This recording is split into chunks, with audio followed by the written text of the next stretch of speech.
আসসালামু আলাইকুম ওয়া রাহমাতুল্লাহি ওয়া বারাকাতুহু। আমি আজ আপনাদেরকে একটি করুণ দৃশ্য বয়ান করব, যেটা আসলে আমাদের প্রত্যেকের মাঝেই হয়ে থাকে। আসলে আজকে যে বিষয়ে কথা বলবো, এই বিষয়টা আমাদের সাধারণত আম জনতার জন্য নয়। এই কথাগুলো আসলে ওই সমস্ত ছাত্রদের জন্য যারা বর্তমানে হেফজোখানায় পড়ছে, অর্থাৎ হেফজোখানার ছাত্রদের উদ্দেশ্যে আমি কিছু কথা বলবো আজকে। তো আসলে আজকে আসলে নামাজ পড়ার পর একটা মাদ্রাসার হেফজখানার ছাত্রকে দেখলাম, সে মন খারাপ করে বসে আছে।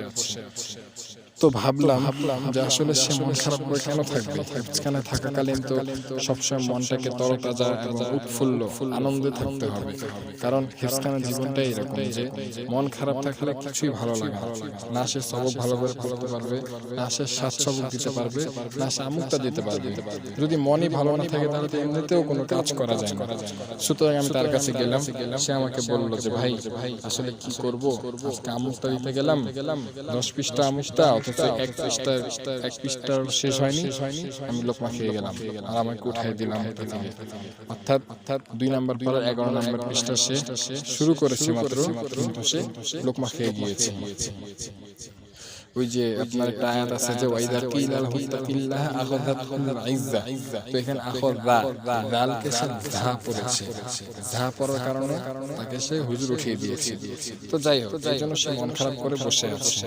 তাকে বললাম যে মন খারাপের তো কিছু নাই, এরকম তো হতেই পারে, তুমি আরো চেষ্টা করে যাও, আরো তেলাওয়াত করে বেশি করে আর একটু ইয়াদ করার চেষ্টা করো। সে বলল যে ভাই এত পড়ে কি হবে, এত পড়তেছি কিন্তু তবুও মনে থাকতেছে না, ইয়াদ থাকতেছে না, খুব পড়তেছি কিন্তু ইয়াদ থাকতেছে না, মনে রাখতে পারছি না। তো এত পড়া আমার কি হবে? তো যাই হোক, দেখেছেন সে কি কথা বললো। তো এরকম অনেকেই বলে থাকে, অনেকেরই এরকম আশা থাকে যে সে ভালো করে পড়বে, বিনা লোকমা সে আমুকটা শাসক শোনাবে, কিন্তু যখন একটু লোকমা খেয়ে যায় তখনই সে শুরু করে দেয় যে এত পড়ি তবুও কেন পারি না। তো যাক, আমি তখন তাকে বললাম যে আসলে দেখো ভাইয়া, এভাবে রাগ করার কোনো কারণ নেই।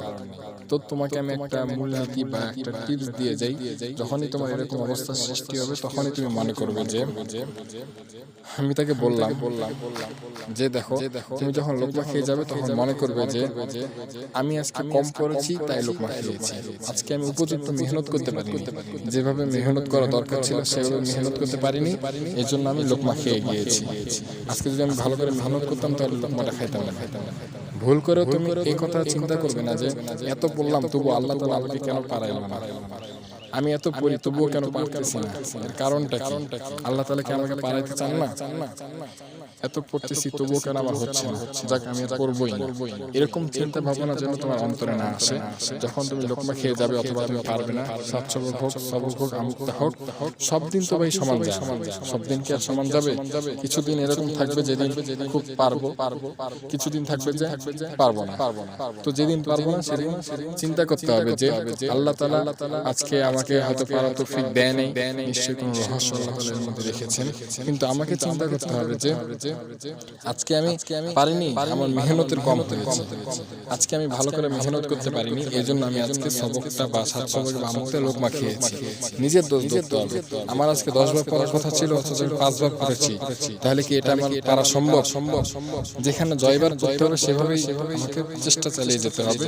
এই জন্য তুমি সামনে থেকে মেহনত করতে থাকো, আর সামনে থেকে কখনো লোকমা খেয়ে গেলে মন খারাপ করবে না, বরঞ্চ ভাববে যে আজকে আমার কি জন্য কম পড়লাম, আমি আজকে কি জন্য কম পড়লাম।